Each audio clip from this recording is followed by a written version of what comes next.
Kemudian diceritakan ada lelaki jatuh hati kepada seorang wanita. Ketika wanita keluar untuk suatu keperluannya, maka pergi lelaki itu bersamanya.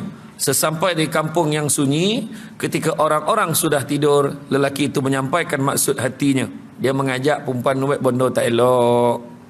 Si wanita itu menyahut, lihatlah apakah orang-orang telah tidur semuanya.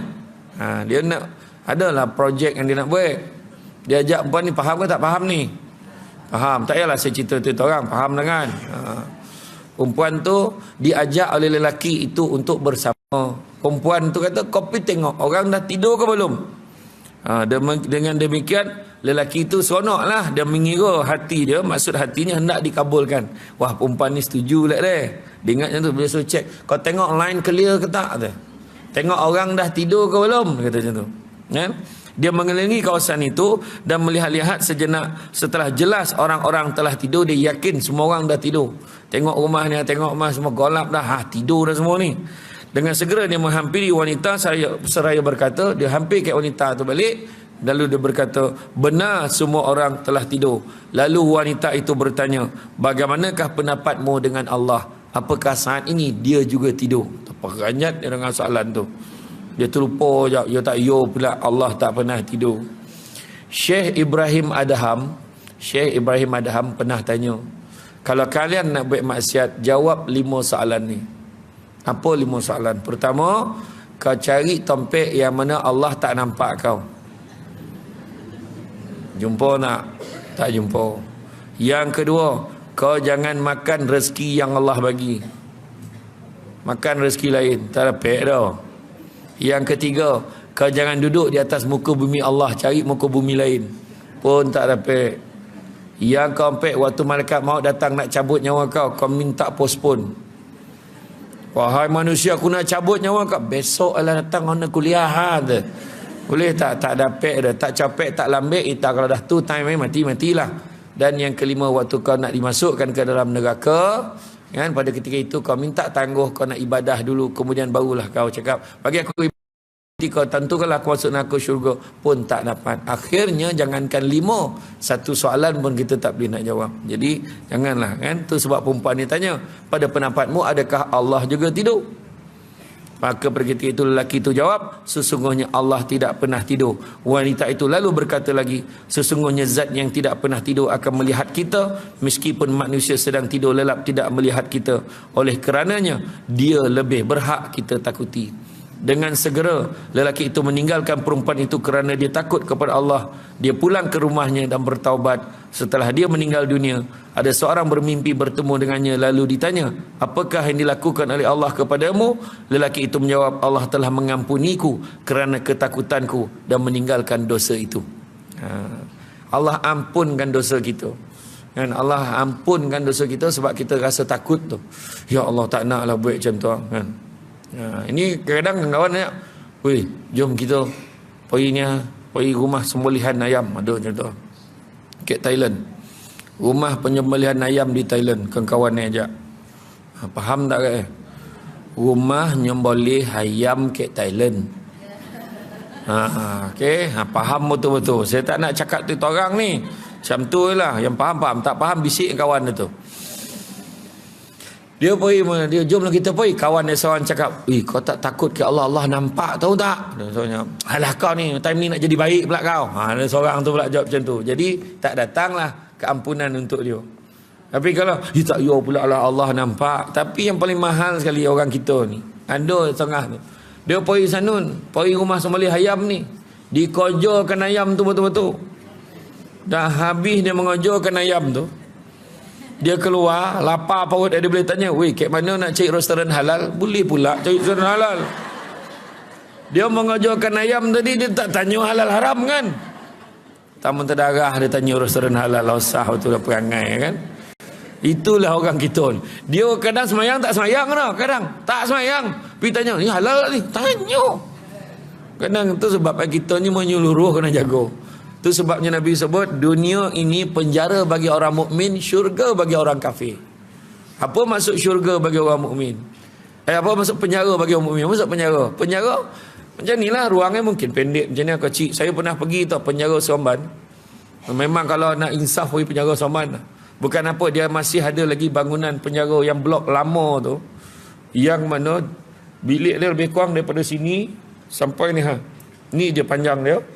Kemudian lebar dia, saya ingat macam ni lah, daripada hujung meja ni sampai sini tu lebar dia. Maknanya mengikut lah siapa yang tinggi tu. Ada 5 orang kat situ. Yang paling best, jamban pun tak ada. Apa yang dia letak situ? Dia letak baldi satu, letak botol air ni satu. Cuba fikir, kita ke rumah kadang-kadang buka pintu bilik air pun tak, ini tak ada pintu tu. Saya fikir, Allah, janganlah baik perangai masuk dalam ni. Jangan. Dan pegawai penjara tu punya tabah seberapa jam sekali pergi ambil tukarkan bokeh tu, baldi tu. Janganlah. Tu cakap tu, penjara pun masuk penjara, ruangnya sempit. Nak ke sini tak boleh, ke sini tak boleh. Ke depan pun berapa langkah aja, belakang berapa langkah aja. Kemudian makan boleh order, nak pizza lah, kalau boleh nak ayam tu bagian kopak je, boleh tak? Tak boleh. Penjara tak dapat dah, apa orang bagi kita makan lah. Macam tu juga maksud penjara bagi orang mukmin adalah, kita bukan semua tempat kita boleh pergi, bukan semua benda kita boleh makan, semua ada peraturan dia. Bukan semua benda kita boleh buat, ada perbuatan-perbuatan yang kita dilarang untuk buat. Jadi itu sebab dalam kes ni tadi kan, macam kisah ni tadi, macam mana perempuan itu diajak untuk bersama. Benda ni realiti hari ni. Benda ni berlaku di mana-mana. Dah tak cukup dengan ajakan secara personal, hari ni dah mula pula ada orang berani-berani mencadangkan, membenarkan iklan pula dalam media sosial untuk mengajak benda-benda maksiat ni. Saya fikir, siapa nak ni boleh telefon, silakan gambar perempuan di cinta. Keluar kan, dia preview dalam Facebook itu, orang tunjuk kan, tahu betul. Hari ni cara terbuka dah, bukan jual mi goreng dah, bukan online jual sama gesek ni dah kan, yang dijual perkhidmatan ni, perkhidmatan perempuan-perempuan ni. Bayangkan, lelaki pun ada, yang tak berapa lelaki pun ada. Parah betul kan, tak tahu lelaki ke perempuan kau tak tahulah, pening kepala kan. Kemudian dalam satu hikayat, di dalam golongan Bani Israel ada seorang lelaki abid yang menanggung keluarganya yang ramai. Dia ditimpa kecelakaan yang menyulitkan dia mencari pendapatan sehingga dia tidak mampu berbuat apa-apa. Bayangkan, dia ni abid menanggung ahli keluarga yang ramai, dan anak ramai, keluarga besar macam tu. Jadi dia menanggung keluarga dia sampai masa dia ditimpa kecelakaan, dia tak mampu berbuat apa-apa dah kan. Jadi dia memerintahkan isterinya agar mencari sesuatu untuk menanggung keluarganya. Kemudian perempuan itu datang ke rumah seorang kaya dan meminta sedikit makanan untuk keluarganya. Dia pun pergilah ke rumah orang kaya tu. Kau pergilah cari bantuan, kau pergilah rumah orang kaya tu, mintalah apa-apa yang ada. Sampai di rumah orang kaya tu, dia pun cakap hasad hatinya. Orang kaya tu jawab apa? Baiklah, tapi serahkan dirimu untukku barang sebentar. Kau mari diri kau ke aku. Maksudnya dia nak bersama dengan orang abid ni, isteri abid ni. Dia nak bersama dengan perempuan tu. Perempuan tu terkejut lah ya? Jadi perempuan itu tak nak, maka dia pun terdiam dan segera pulang ke rumah. Tak mahu dah, baliklah rumah. Aduh pula macam tu pula dah kan. Dia pun balik rumah. Sampai di rumah, inilah dia hati seorang ibu. Bila dia pulang kan, dia tak tahan bila tengok anak dia merengek-rengek. Anak yang cakap, ibu kami akan mati kelaparan, berilah kami makan, lapar. Anak kita dia bukan kira kita susah ke tak susah. Yang kecil-kecil tu kalau lapar lah kan, cucu lapar kan, tak ada tunggu dah. Jadi seorang ibu, seorang wan kan, nenek kan, memang tak tahan. Cucu lapar, anak lapar kan. Orang perempuan, orang lelaki kejap lah, orang lelaki macam tu kan. Jadi orang mak ni tak yo pula, dah lapar matilah lapar. Jadi dia tak yo pula. Dia pergilah balik ke rumah orang kaya tadi dan menceritakan keinginan hatinya. Dia ceritalah tentang keluarganya yang susah. Lalu orang kaya itu bertanya sekali lagi, apakah engkau bersetuju dengan permintaanku? Jangan borek perempuan tu, ngangguk lah, ngangguk. Tapi jawab iyo dah, tapi angguk lah. Bila angguk, dia bawa lah ke dalam bilik yang sunyi. Sampai ke dalam bilik tu tak sampai pegang lagi perempuan ni, mengelata-ngelata. Tubuh perempuan ni macam nak terlepeh, macam nak tertanggal tangan kaki emo. Apa hal kau ni? Kan? Tiba tu roh-roh macam itulah kan. Kan? Apa hal pula ni? Kan? Maka dia kata, mengapa engkau macam ni? Orang kaya tu tanya. Maka perempuan itu menjawab, sebenarnya aku takut kepada Allah, dia kata. Bila sabut macam tu, kemudian orang kaya itu berkata, engkau telah takut kepada Allah bersama dengan kefakiranmu, maka semestinya lah aku lebih takut daripada engkau. Makna dia kata kau dengan tahap miskin, maksud dia kau ni miskin, susah, kau memang nak duit. Kan? Kan kau pun boleh takut pada Allah. Aku ni yang kaya, yang senang, patut lagi takut pada Allah patutnya. Macam itulah. Dia dah terasak, patut lantak lah, dia dah terasak kan. Apa lagi nak takut? Ambil aja lah, dah susah. Tapi dia, yang lelaki ni terkejut bila perempuan tu masih takut dengan tahap dia nak sesuatu daripada lelaki ni. Mana dia tetap takut ke Allah. Maka pada ketika itu, segera dia menghentikan keinginannya. Orang kaya ni tak jadilah sentuh perempuan tu. Maka dia menghentikan keinginannya terhadap perempuan itu, diberikannya apa yang diminta oleh perempuan itu. Sehingga kan perempuan itu membawa pulang nikmat yang melimpah sehingga keluarganya menjadi senang. Daripada susah tadi, pemberian orang kaya ni bagi sampai jadi senang keluarga dia yang susah tadi dah. Sampai senang. Kemudian Allah memberi wahyu kepada Nabi Musa AS. Ya? Wahai Musa, dia kata, katakanlah kepada fulan bin fulan, aku telah mengampuni dosanya. Lalu Nabi Musa AS datang kepada orang kaya itu lalu berkata, barangkali engkau, sebab Nabi Musa tak tahu, kau pergi cari orang ni, kau cakap dengan orang ni, aku telah ampun dan dosa dia.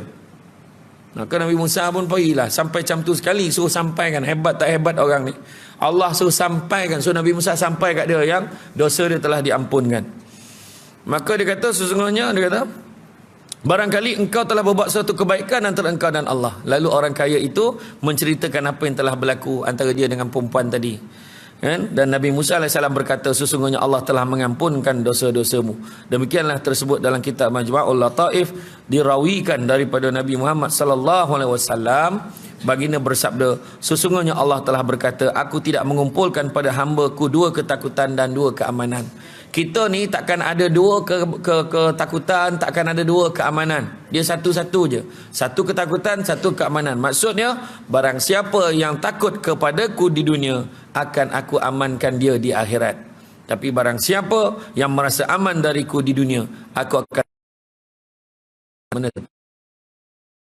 dunia ni. Tak nak ada buat tu doh, jangan buat. Ya Allah, minta jauh lah. Contoh kita cakap kan, kat diri kita. Jangan buat.